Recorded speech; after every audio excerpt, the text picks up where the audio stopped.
कल हमने कहाँ तक किया था? हमने पढ़ा था कि किसी भी सेक्शन को कैसे रीड किया जाता है, किसी भी सेक्शन को पढ़ने का तरीका क्या है, कल हमने ये देखा था। ठीक है, चले तो आज हम आगे कथा को बढ़ाते हैं और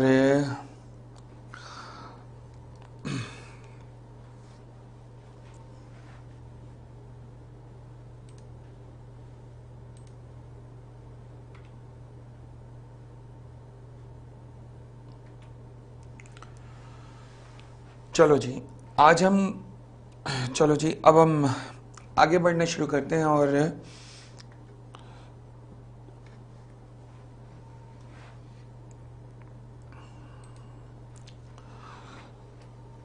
सबसे पहले शुरू करते हैं अब Indian contract act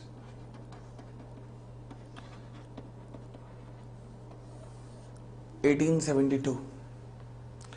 Indian contract act 1872। अब यहां पे दो चीजें हैं।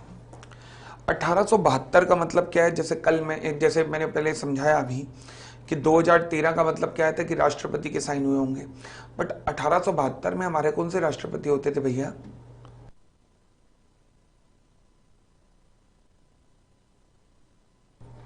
अठारह सौ बहत्तर में तो कोई राष्ट्रपति नहीं थे।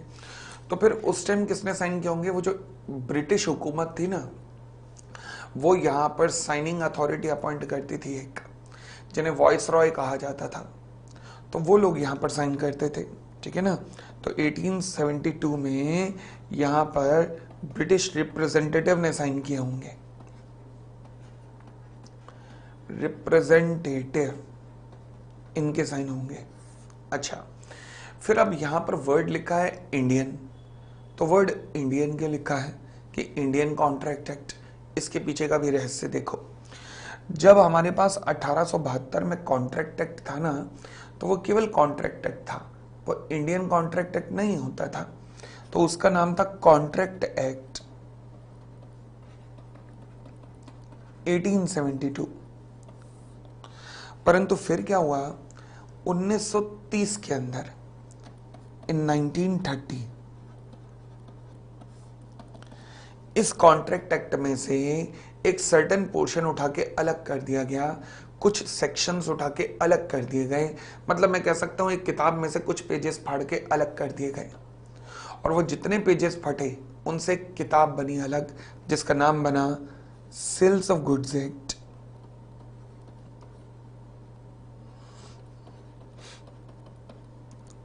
1930। सिमिलरली 1932 के अंदर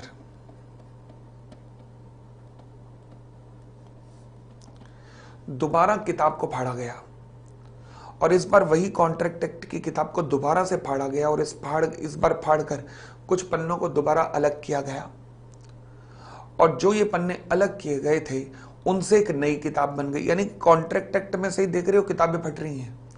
कॉन्ट्रैक्ट एक्ट में से पहले कुछ पेजेस को फाड़ा गया, जो फाड़ा गया उससे एक नई किताब बनी सेल्स ऑफ गुड्स एक्ट। यानी कि पहले sales of goods act contract act का ही पार्ट हुआ करता था। यस। फिर 1932 में दोबारा से पेजेस फाड़े गए, और जो दोबारा पेजेस फाड़े गए उनसे भी एक नई किताब बनी पार्टनरशिप एक्ट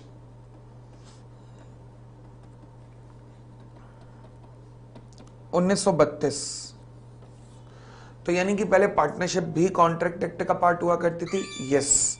अब एक बात सोच के देखो, एक पेज में, एक बुक में से ही आपने 2 बार कितने सारे पन्ने फाड़ दिए, कितने सारे पन्ने फाड़ दिए, इतने पन्ने फाड़ दिए कि उनसे फटे हुए से 2 अलग अलग किताबें बन गई हैं।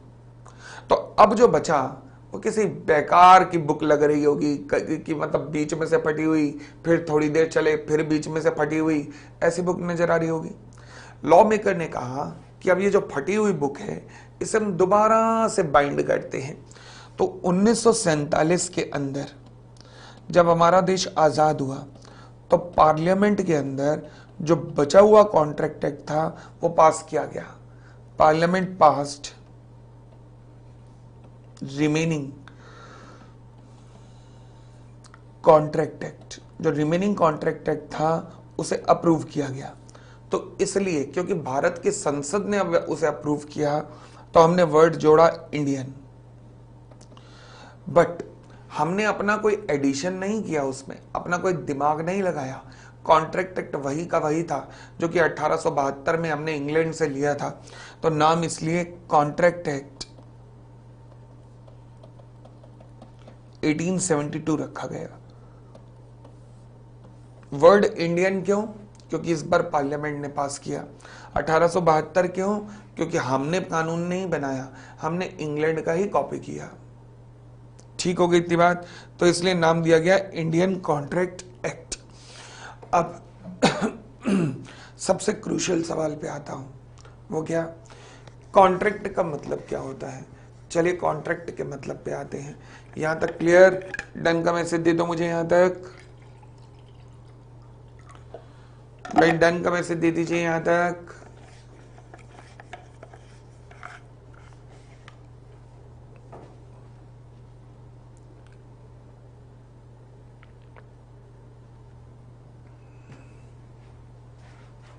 बढ़ सकता हूं?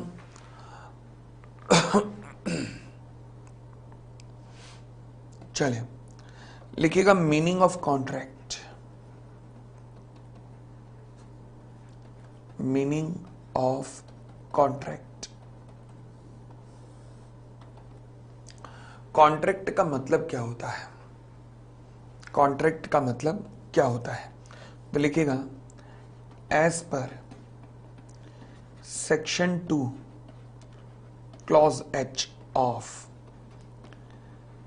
Indian contract act 1872, as per section 2 clause H of the Indian contract act 1872। मैंने बताया क्योंकि डेफिनेशन है सेक्शन 2 में आती है, सेक्शन 2 में आती है इसलिए पहले ब्रैकेट को क्लॉज पुकारा जाता है। अगर ये डेफिनेशन ना होता तो इसको क्या पुकारा जाता? सबसेक्शन। बट क्योंकि ये डेफिनेशन है इसलिए क्या पुकारा जा रहा है? क्लॉज। क्लियर है? चले तो as per section 2 clause H of the Indian contract act 1872, an agreement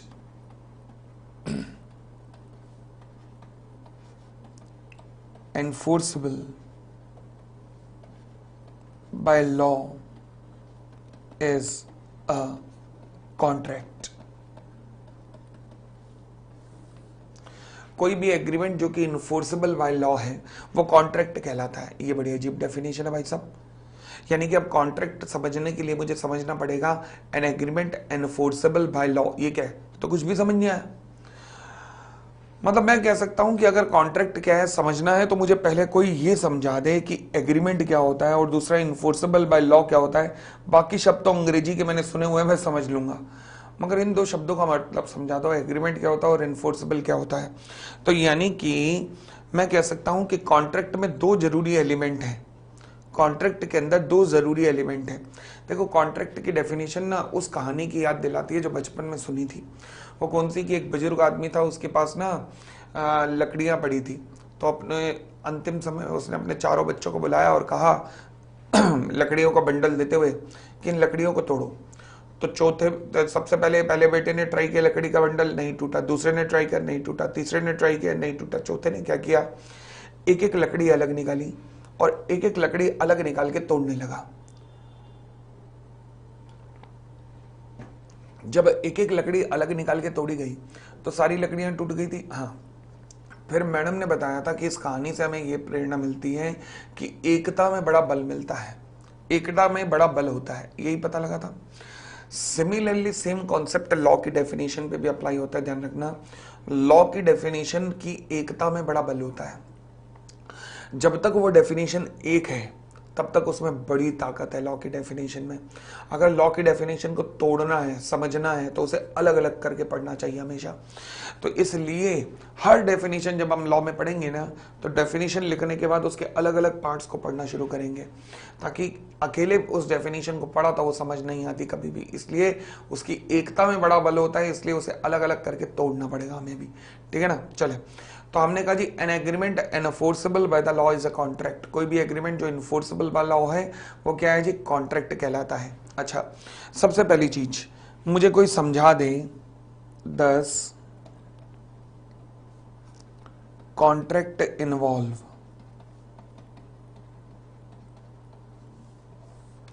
दो चीजें कॉन्ट्रैक्ट में इन्वॉल्व होती हैं। पहला एन एग्रीमेंट, दूसरा enforceable by law. Enforceable by law, ये दो चीजें हैं।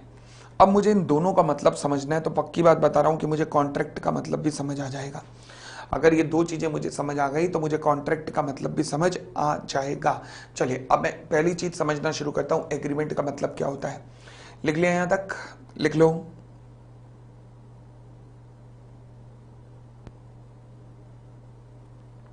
चले, अब आप क्या करेंगे, अब आप ना मेरे साथ एक बॉक्स बनाएंगे। अच्छा, बॉक्स की बड़ी महानता है। कैसे महानता, कैसे है सर? बॉक्स की महानता ये है कि जब भी कोई चीज बॉक्स में होगी तो उसका मतलब क्या होगा।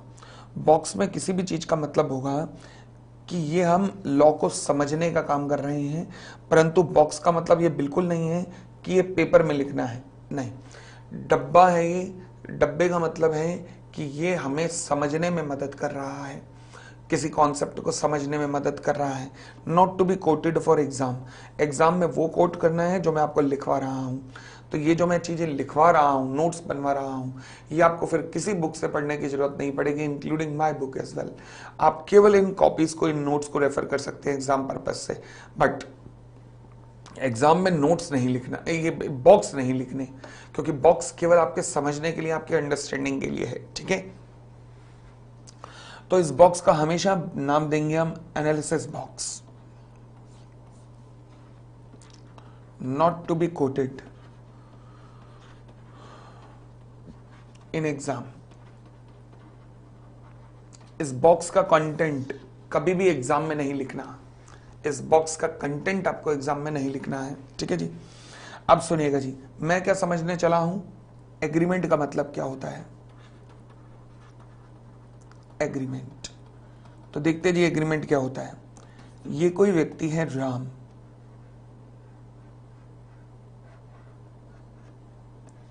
राम के पास एक कार है। राम ये कार रिया को देना चाहता है। राम ने रिया को एक ऑफर दिया कि हे रिया, ये कार मैं तुम्हें देना चाहता हूं, क्या तुम ये कार मुझसे लोगी? रिया ने कहा हां। राम, ये कार मुझे स्वीकार है। तो आप देख रहे हैं, राम ने एक ऑफर दिया कि मैं तुम्हें अपनी कार देना चाहता हूं, क्या तुम ये कार मुझसे लोगी? रिया ने कहा हाँ राम, तुम्हारी ये कार मुझे स्वीकार है। तो जैसे ही ऑफर प्लस एक्सेप्टेंस दोनों आपस में मिले, ये क्या बन गया, दिस बिकम प्रॉमिस। ये क्या बन गया, प्रॉमिस बन गया। ओके, अब रिया ने राम को कहा कि राम, इस कार के बदले में, अच्छा ये क्या बना, प्रॉमिस। मैंने कहा ऑफर प्लस एक्सेप्टेंस बने, क्या मिले, क्या बना, प्रॉमिस। भाई मैं तो एग्रीमेंट समझने चला था, तो ये प्रॉमिस आया अभी तक? हाँ, अभी तक प्रॉमिस आया, कोई दिक्कत नहीं, और आगे बढ़ते हैं। अब हुआ क्या, रिया ने कहा राम भाई, राम भाई, भाई पे जोर देना थोड़ा, ठीक है ना, ताकि सुबह सुबह दुर्विचार ना आए मन में। रिया ने कहा राम भाई, इस कार के बदले में मैं तुम्हें 2 लाख रुपए देना चाहती हूं, क्या तुम्हें स्वीकार है? 2 लाख रुपए। रिया ने क्या किया, राम को एक ऑफर दिया है। राम ने कहा हां मुझे भी स्वीकार है, एक्सेप्टेंस। तो ये भी क्या बन गया, प्रॉमिस। तो अब एक बात बताओ, कितने प्रॉमिस हो गए हैं? 2। पहला प्रॉमिस किसने किसको किया, Ram to Riya. Second promise किसने किसको किया? रिया टू राम। ओके, अब एक और कॉन्सेप्ट बताइएगा, क्या मैं ये भी कह सकता हूं कि राम ने रिया को प्रॉमिस किया, बदले में रिया ने राम को प्रॉमिस किया? राम ने रिया को कार दी, बदले में रिया ने राम को 2 लाख रुपए दिए। यस, तो ये प्रॉमिस एक दूजे के बदले में है, एक दूजे के बदले में। यस, जब भी प्रॉमिस एक दूजे के बदले में होते हैं तो इसे इंग्लिश में कहते हैं in consideration, in consideration to each other. Okay, अब लॉ क्या कहता है? कहता है अगर 2 प्रॉमिस हैं जो कि एक दूजे के बदले में है तो वो चीज क्या कहलाती है? एग्रीमेंट। तो 10 एग्रीमेंट का मतलब क्या हुआ? 2 promise plus consideration to each other.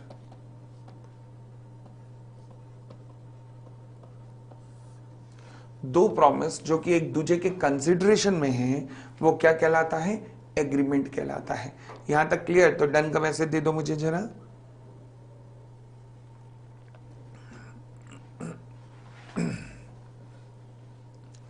भाई यहां तक क्लियर तो मुझे डन का मैसेज दे दीजिए, डन का मैसेज दे दीजिए।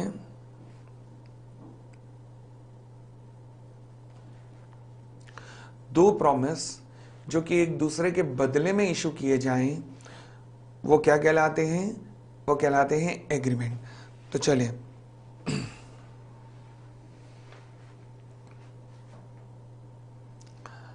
अब मैं आपके सामने कुछ सिचुएशन बना रहा हूं, मुझे बताना कि इन सिचुएशन में एग्रीमेंट है या नहीं है। लो जी, वही डब्बा चल रहा है, अभी भी डब्बा चल रहा है।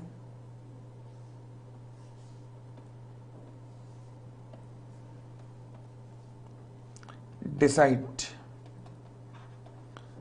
if following are agreement।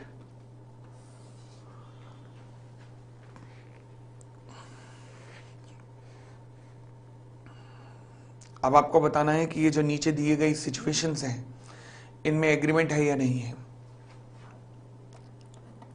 Situation number 1, Ram offer to sell his car to Riya for rupees 1 lakh। Riya accept।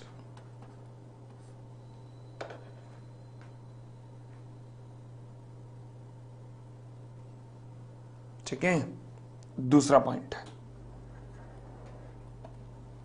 Ram offer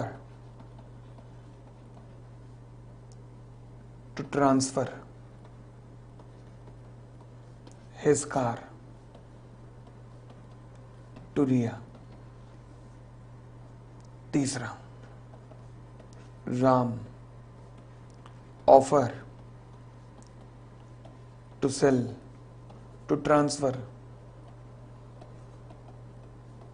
his car to Riya, and Riya offer to transfer her furniture to Jay। लो जी, तीनों situation को बड़ी गंभीरता से देखिएगा और सोच के देखिए कहां पर एग्रीमेंट है, कहां पर एग्रीमेंट नहीं है। एग्रीमेंट के लिए क्या जरूरी है? 2 प्रॉमिस जो कि एक दूसरे के बदले में हो, 2 प्रॉमिस हो और जो एक दूसरे के बदले में हो तो वो क्या बन जाता है? एग्रीमेंट। सोच के देखिएगा इन तीनों सिचुएशन में क्या है, तीनों ही सिचुएशन में क्या क्या हुआ है, जरा सोच के देखिएगा।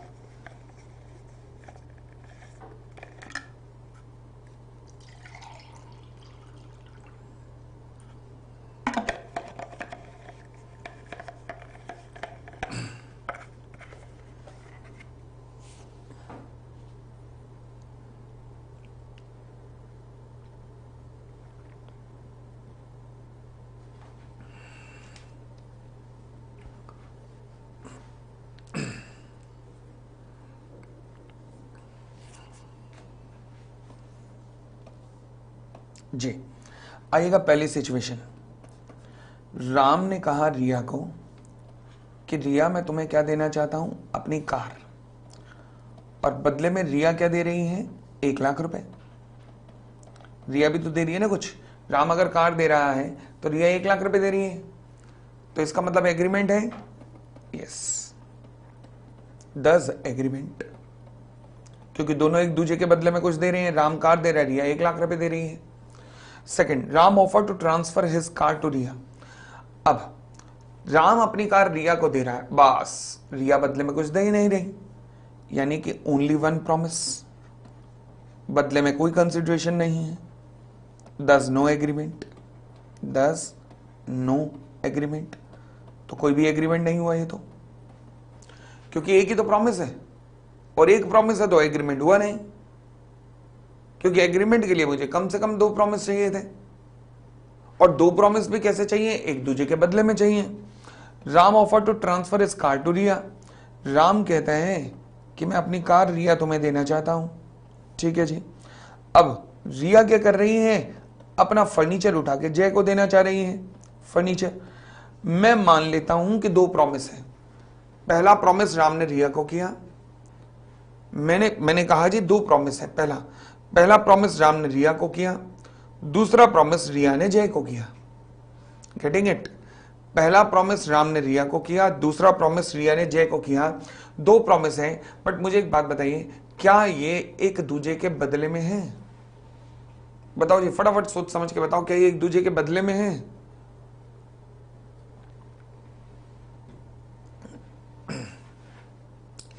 क्या ये जो 2 प्रॉमिस हो रहे हैं, क्या ये एक दूसरे के बदले में है? नहीं, ये एक दूसरे के बदले में नहीं है। अच्छा, क्योंकि एक दूसरे के बदले में नहीं है तो इन कंसिडरेशन नहीं है, तो इसलिए कोई एग्रीमेंट नहीं है, तो लिखेगा no agreement since these promise are not in consideration to each other।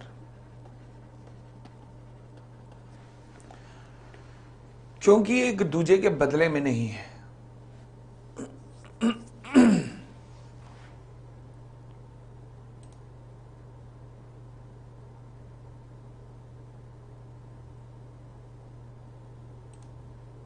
हाँ जी, क्योंकि एक दूसरे के बदले में नहीं है, इसलिए मैं कह सकता हूं कि ये एग्रीमेंट नहीं है, ये एग्रीमेंट नहीं है। क्लियर?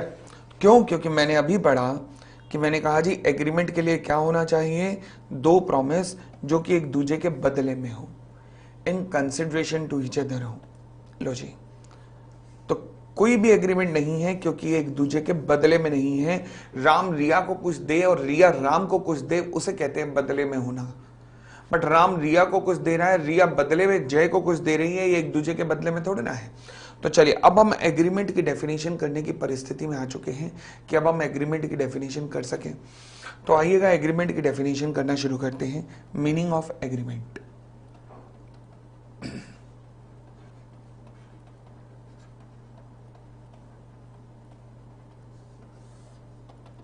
मीनिंग ऑफ एग्रीमेंट, चले। Section 2 clause E of Indian contract act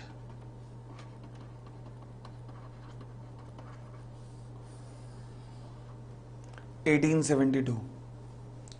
section 2 clause E of the Indian contract act 1872 क्या कहता है?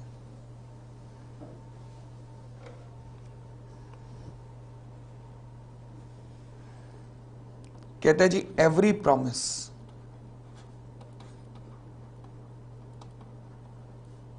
And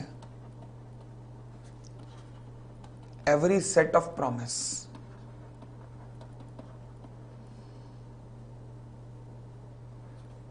which forms the consideration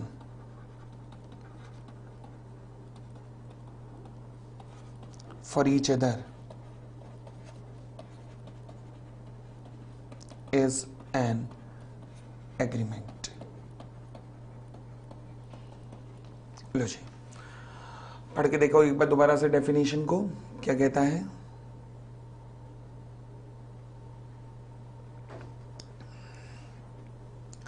every promise का मतलब, इस टाइम रेड पेन उठा लेना। अगर आपने डेफिनेशन किसी और पेन से लिखी है, ब्लैक से या ब्लू से, तो कोई कलर्ड पेन उठा लेना, और क्योंकि अब हम एनालिसिस करने जा रहे हैं डेफिनेशन का। और ध्यान रखना ये डब्बे के बाहर है, डब्बा यहीं पे मैंने खत्म कर दिया, पहले ये खत्म कर दिया डब्बा यहाँ तक, अब ये डब्बे के बाहर है, तो मतलब ये अब एग्जाम के लिए याद करने वाला मामला है। तो मतलब ये हमें पोर्शन याद करना है, अच्छे से समझना है, एग्जाम में कोट करना है ये चीज, ठीक है।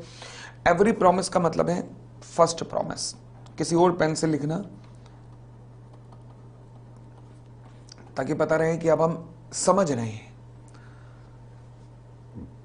First promise and, set of promise मतलब इसके साथ एक और प्रॉमिस,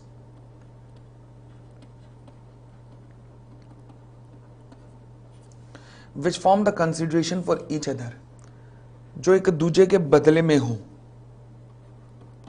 एक दूसरे के बदले में,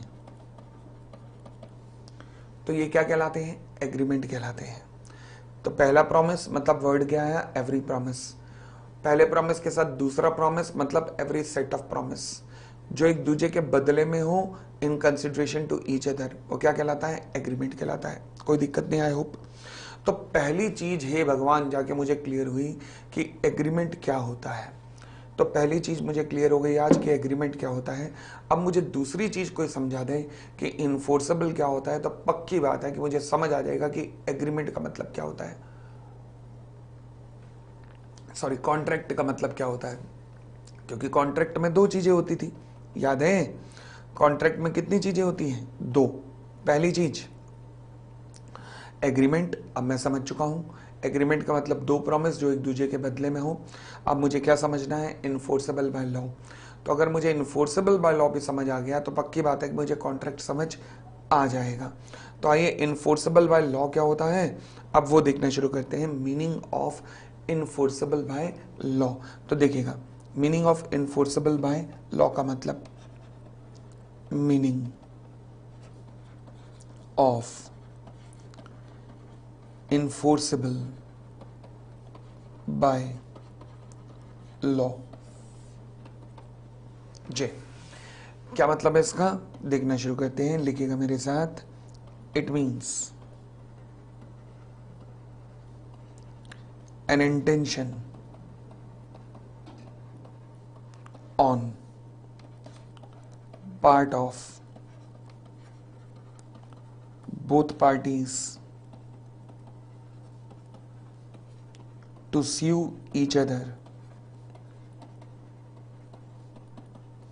in the event of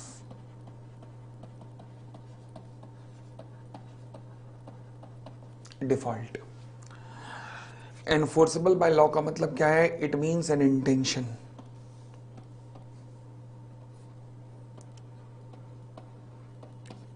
intention का मतलब होता है इच्छा। It means an intention on the part of both parties. हमने देखा एग्रीमेंट के लिए कितनी प्रॉमिस है? दो, तो यानी कि दो पार्टीज इन्वॉल्व हैं। टू स्यू ईच अदर, स्यू का मतलब केस फाइल करना कोर्ट में, कोर्ट में केस फाइल करना ईच अदर, एक दूसरे के खिलाफ। In the event of default, अगर एक ने डिफॉल्ट किया, क्या मतलब है देखते हैं। आइएगा जी बॉक्स शुरू करते हैं, दोबारा से बॉक्स पे आइएगा।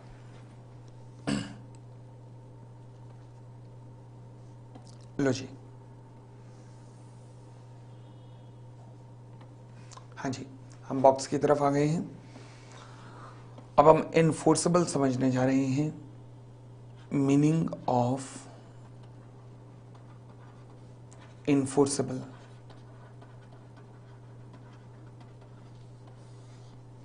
इनफोर्सेबल का मतलब क्या होता है?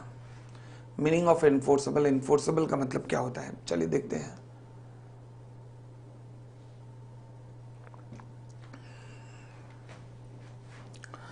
मैं पिछले एग्जाम्पल को ही कंटिन्यू कर रहा हूं, आपको याद हो तो राम ने रिया को वादा किया था कार का, ये फर्स्ट प्रॉमिस हुआ।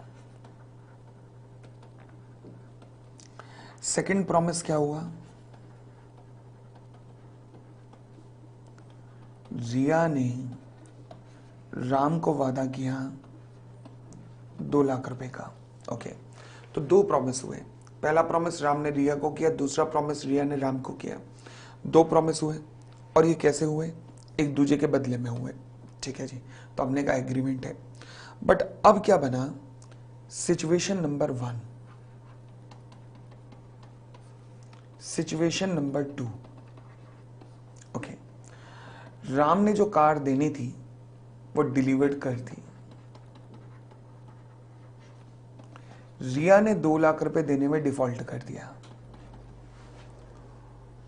या फिर सिचुएशन नंबर 2 उल्टा कर देते हैं, राम ने कार देने में डिफॉल्ट कर दिया, परंतु रिया ने 2 लाख रुपए पेड कर दिए। अब मुझे दोनों सिचुएशन में रिप्लाई दीजिएगा। एक सिचुएशन नंबर 1, राम ने रिया को क्या देना था, कार, रिया ने क्या देना था, 2 लाख रुपए, रिया ने डिफॉल्ट किया। यानी कि किसके साथ गलत हुआ, राम के साथ, क्योंकि राम की कार भी गई और उसे 2 लाख रुपए भी नहीं मिले। अब राम क्या करेगा, राम टू स्यू रिया, यानी कि राम रिया के ऊपर केस फाइल करेगा। दोबारा बोलता हूं, राम रिया के ऊपर केस फाइल करेगा।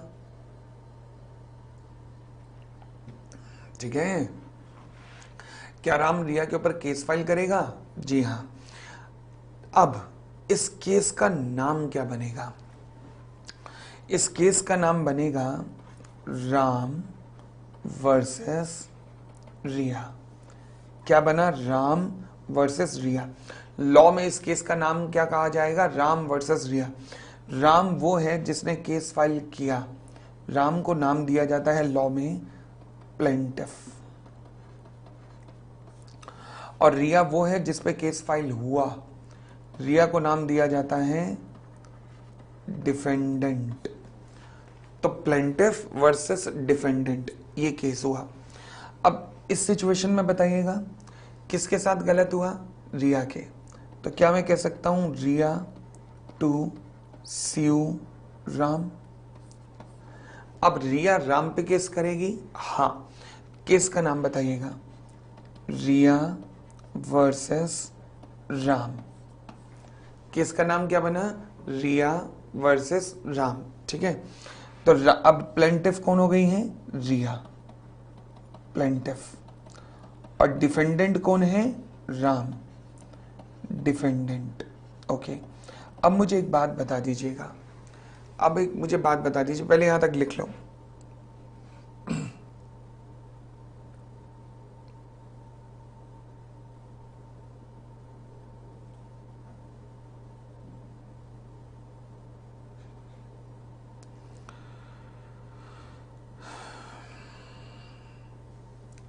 चले, अब एक बात बताइएगा, क्या मैं कह सकता हूं कि इस एग्रीमेंट के अंदर जो राम और रिया के अंदर हुआ, यहां पर एक भी पार्टी ने डिफॉल्ट किया तो दूसरी पार्टी उसके ऊपर केस फाइल कर रही है। यस, लॉ यही कहता है अगर किसी एग्रीमेंट में दोनों पार्टीज की इच्छा है, intention on the part of both parties, कि हम एक दूसरे के ऊपर केस फाइल कर देंगे अगर उस सामने वाले ने डिफॉल्ट किया, हम सामने वाले के ऊपर केस फाइल कर देंगे अगर उसने डिफॉल्ट किया, तो इस इच्छा का होना क्या कहलाता है, एनफोर्सेबल बाय लॉ।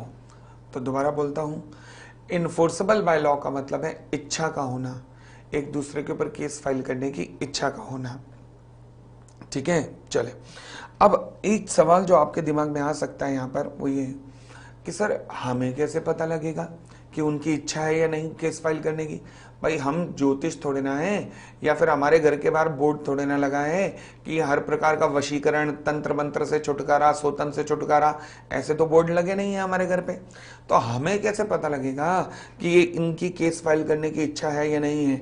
लॉ कहता है hang on hang on hang on. हम है ना, मैं समझाता हूं कैसे पता लगेगा इच्छा है कि नहीं है। वो कैसे? आइएगा बॉक्स के बाहर, लिखिएगा प्रिजम्पशंस।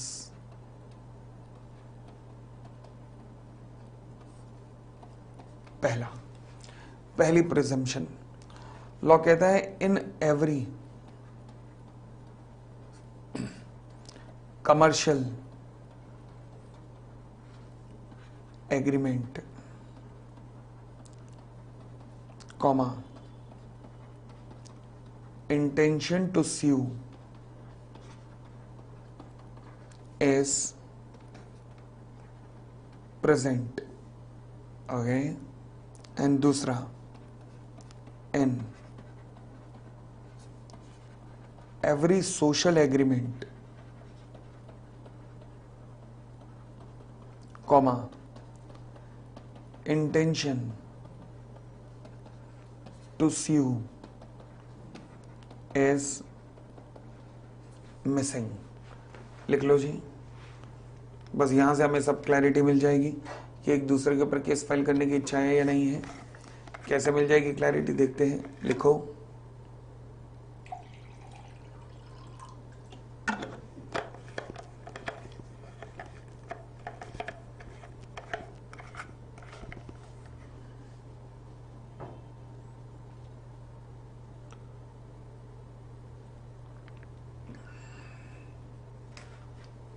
लिख लिया?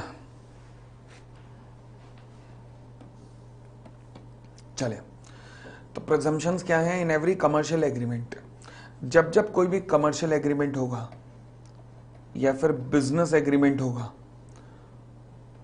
तो हमेशा ये हम मान के चलेंगे कि एक दूसरे के ऊपर केस फाइल करने की इच्छा है। एक दूसरे के ऊपर केस फाइल करने की इच्छा है। परंतु जब जब सोशल एग्रीमेंट होगा, तब तब हम मान के चलेंगे कि एक दूसरे के ऊपर केस फाइल करने की इच्छा नहीं है।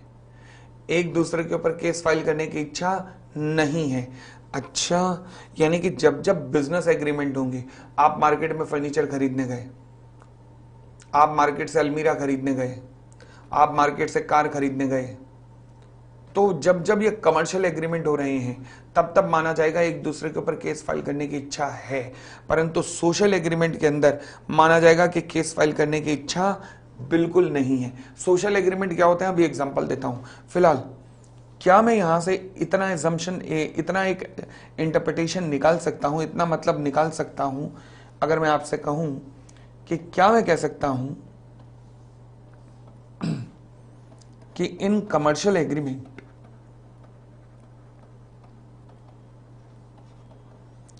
कि जितने भी कमर्शियल एग्रीमेंट हैं, वहां पे एग्रीमेंट तो है ही है, प्लस एक दूसरे के ऊपर केस फाइल करने की भी इच्छा है। इन्फोर्सेबल, इन्फोर्सेबिलिटी का मतलब केस फाइल करने की इच्छा। तो मैंने अभी तो लिखवाया कि प्रिजम्पशन कमर्शियल एग्रीमेंट में क्या होती है कि दोनों पार्टीज एक दूसरे के ऊपर केस फाइल करने जा रही हैं। तो कमर्शियल एग्रीमेंट में एग्रीमेंट भी है, इन्फोर्सेबिलिटी है, तो ये होते हैं 10 कॉन्ट्रैक्ट। तो जितने कमर्शियल एग्रीमेंट हैं, क्या ये सारे कॉन्ट्रैक्ट हैं? द आंसर इज हाँ। परंतु अब अगर मैं सोशल एग्रीमेंट पे आ जाऊं, इन सोशल एग्रीमेंट, अब इसका मतलब क्या होता है बताया नहीं। तो ये एग्रीमेंट तो है, बट यहां केस फाइल करने की इच्छा मिस होती है, तो यानी कि नो इन्फोर्सेबिलिटी। और क्योंकि इन्फोर्सेबिलिटी नहीं है, तो ये क्या बन गए? Does not a contract. तो ये कॉन्ट्रैक्ट नहीं हुए, तो ये कॉन्ट्रैक्ट नहीं हुए, तो ये क्या कहलाए? They are void agreement. Void का मतलब होता है बेकार। तो जो चीज कॉन्ट्रैक्ट नहीं बन पाई, वो एग्रीमेंट क्या कहलाता है? बेकार का एग्रीमेंट, रद्दी, बिल्कुल बेकार एग्रीमेंट जिसका कोई फायदा नहीं है। समझ आई बात? अब सोशल एग्रीमेंट होते क्या है, आइएगा ये भी समझते हैं सोशल एग्रीमेंट क्या होते हैं। सोशल एग्रीमेंट का मतलब क्या होता है, चलिए समझते हैं कि सोशल एग्रीमेंट का मतलब क्या होता है। देखो जी,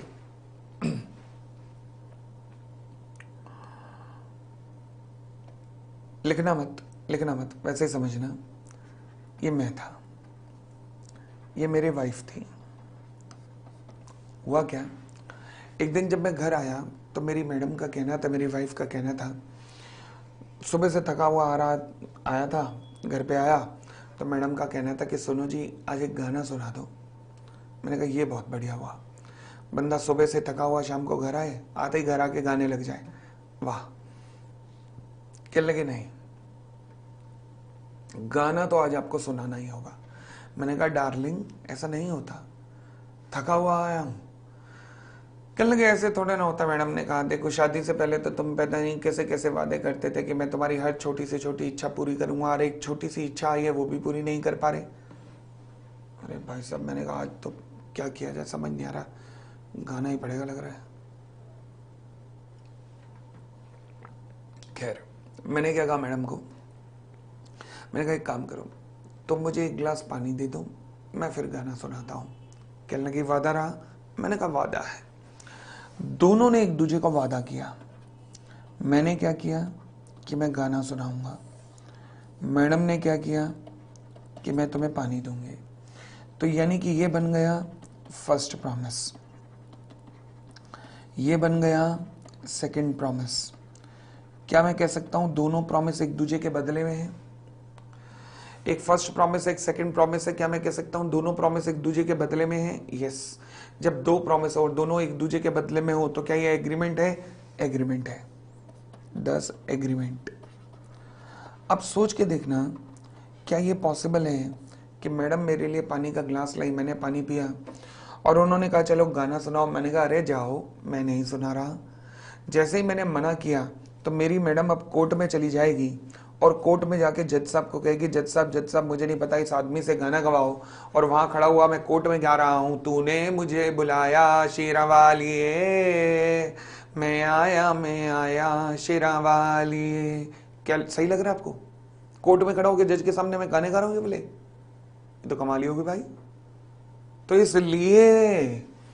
इसलिए लॉ क्या कहता है? लॉ क्या कहता है? कहता है जी बात है ऐसी कि अगर मैंने कहा अपनी वाइफ को कि मैं गाना सुनाना चाहता हूं, वाइफ ने कहा मैं तुम्हें पानी दूंगी, एग्रीमेंट तो है, बट क्योंकि ये एग्रीमेंट कैसा है? सोशल एग्रीमेंट है। सोशल एग्रीमेंट बोले तो यानी कि सामाजिक रिश्ते जिनके बीच में ना, हस्बैंड वाइफ, माँ बाप, बाप बेटे, भाई बहन, इनके बीच में है, तो हम मान के चलते हैं कि एक दूसरे के ऊपर केस फाइल करने की इच्छा यहाँ पर नहीं होती। बट सर हस्बैंड वाइफ में झगड़े होते तो हैं, हाँ जब झगड़े होते हैं, ये झगड़ा है, ये तो प्यार और मोहब्बत भी है, यहाँ तो सब प्यार मोहब्बत भी है, रिश्ते भी हैं। तो फिर तो जब ऐसे एग्रीमेंट होते हैं, सोशल एग्रीमेंट, जब प्यार मोहब्बत में ही बनते हैं। फॉर एग्जांपल मैंने तुम सबको बुलाया, अपने स्टूडेंट्स को, मैंने कहा आओ आज मेरे घर पे मटर पनीर बनी है, आओ खाना खाने आ जाओ। तुम नहीं आए, मैं सीधा मटर पनीर लेके पुलिस स्टेशन। मैंने कहा खिलवाओ, इन्हें खिलवाओ। अरे ऐसे थोड़ा ना होता है, समझ आई बात? तो यानी कि मैं और मेरी वाइफ एग्रीमेंट तो है, बट इंटेंशन टू स्यू नहीं है, एक दूसरे के ऊपर केस फाइल करने की इच्छा नहीं है। क्यों? क्योंकि सोशल एग्रीमेंट में बंधे हुए हैं। तो इसलिए सोशल एग्रीमेंट में हमेशा माना जाता है कि एक दूसरे के ऊपर केस फाइल करने की इच्छा नहीं है। अब यहाँ पे एक रियल घटना घटी थी। जब भी सोशल एग्रीमेंट का पॉइंट आ जाए पेपर में, कैसे आएगा बताता हूं। जब भी सोशल एग्रीमेंट का पॉइंट आ जाए तो आपको केस का रेफरेंस जरूर देना है, जिसका नाम है बाल्फोर वर्सेस बाल्फोर। अब हुआ क्या था, यहां मैडम ने यानी कि वाइफ ने अपने हस्बैंड पे केस किया था, क्योंकि हस्बैंड ने उसे वादा किया था कि डार्लिंग मैं ना तुम्हें 6000 पर मंथ दूंगा। अब नहीं दे पाया वो किसी महीने, तो वाइफ ने केस कर दिया। अब वाइफ तलाक लेना चाहती थी? नहीं। वाइफ अलग होना चाहती थी? नहीं। वाइफ झगड़ा करना चाहती थी? नहीं। प्यार मोहब्बत में 6,000 रुपए मांग रही थी बस, तो यानी कि सोशल एग्रीमेंट था। तो लॉ ने ऐसा नहीं होता, सोशल एग्रीमेंट कॉन्ट्रैक्ट नहीं बनते, क्योंकि वहां पर इनफोर्सेबल इंटेंशन टू स्यू नहीं होती। तो इसलिए वाइफ तुम हस्बैंड से रिकवर नहीं कर सकती थी। बस इतना लिख देना कि in every social agreement intention to sue is missing, Balfour versus Balfour. बस आपने इतना लिखना है। केस में क्या हुआ था मैंने बता दिया, बट आपको वहां एक्सप्लेन नहीं करना कि केस में क्या हुआ था, आपको ये चीज एक्सप्लेन नहीं करनी होती, ठीक है।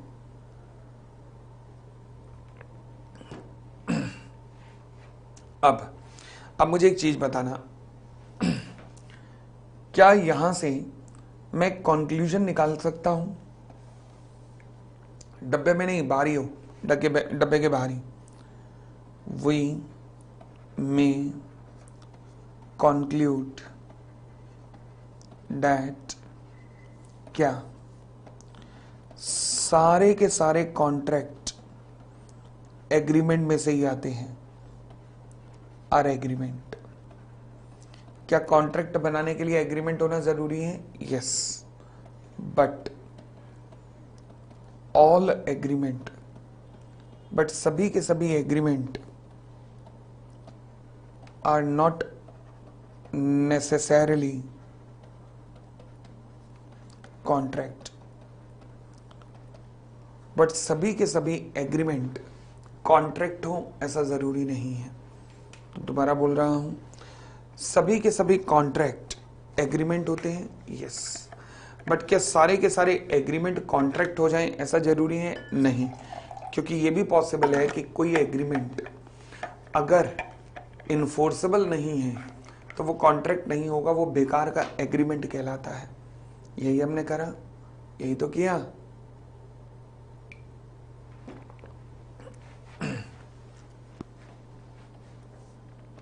Since any agreement which is not enforceable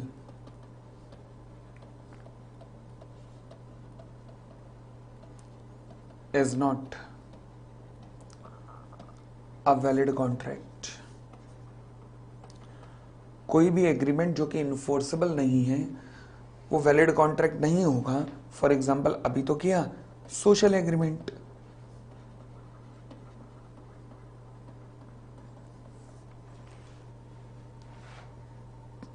समझ आई बात? क्लियर?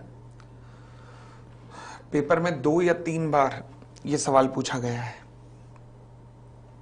इस स्टेटमेंट के ऊपर, और आपसे कहा गया कमेंट कीजिए, ठीक। चले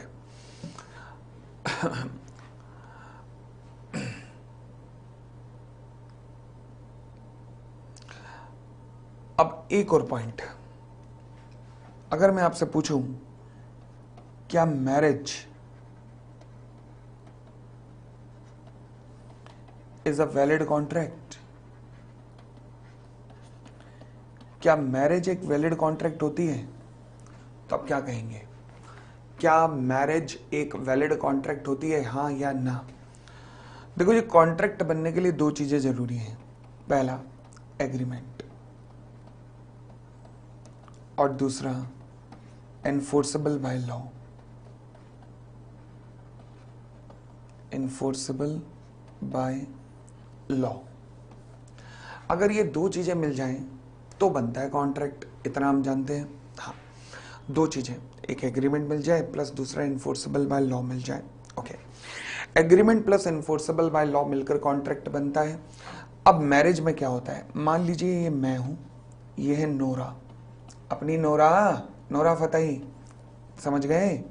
मैंने नोरा से कहा, हे नोरा, मैं तुमसे विवाह करना चाहता हूं।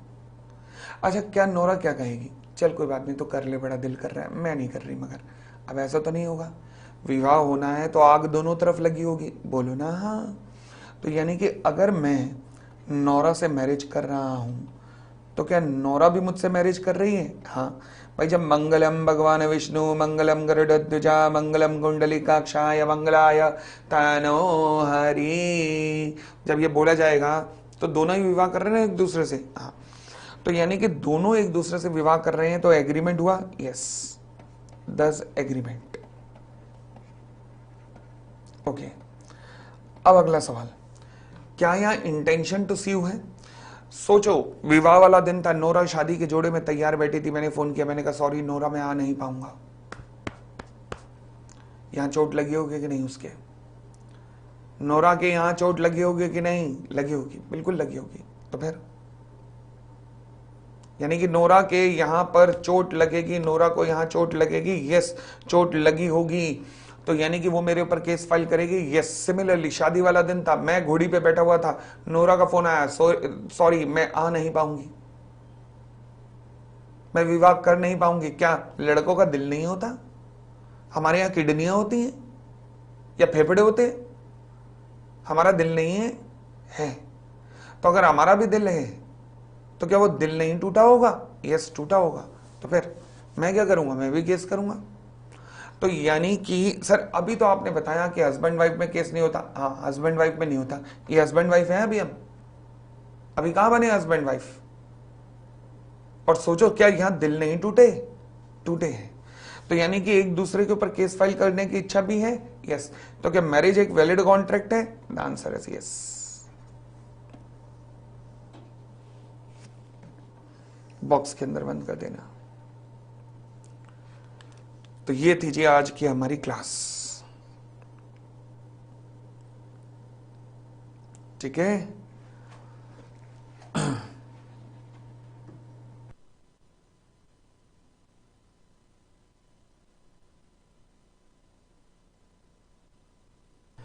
तो धन्यवाद धन्यवाद धन्यवाद, ये थी हमारी आज की क्लास। अब अगली क्लास आपकी अकाउंट्स की होगी, 10:15 पे आपकी अकाउंट्स की क्लास होगी, 10:15 पर, और जुबेर सर की। उसके बाद एक और बात ध्यान रखना, फ्राइडे, आज फ्राइडे है, सैटरडे और संडे को कोई क्लास नहीं है इस बैच की। अभी 1 महीने तक कोई क्लास नहीं होगी सैटरडे और संडे को। फिर उसके बाद अभी हम 10-15 दिन बाद ही टेस्ट शुरू कर देंगे सैटरडे को। 10-15 दिन बाद ही सैटरडे के सैटरडे टेस्ट होना शुरू हो जाएंगे, ठीक है। 10-15 दिन इसलिए कह रहा हूँ ताकि कुछ सिलेबस पहले कवरेज हो जाए, फिर उसके बाद टेस्ट होना शुरू हो जाएंगे। कोई ना कोई फैकल्टी हर सैटरडे को आपका टेस्ट लेगी। तो मीनवाइल आप लोग 10:15 बजे आप अकाउंट्स की क्लास अटेंड करेंगे। Thank you, thanks a lot, bye bye, take care. We will meet on Monday now. Law की क्लास अब कब होगी? मंडे, क्योंकि कल सैटरडे है, फिर संडे है, मंडे को मिलेंगे। ये जितना किया है पढ़ के आइएगा बस घर से, ठीक है। चले, बाय बाय, टेक केयर, खुश रहिए, बाय बाय।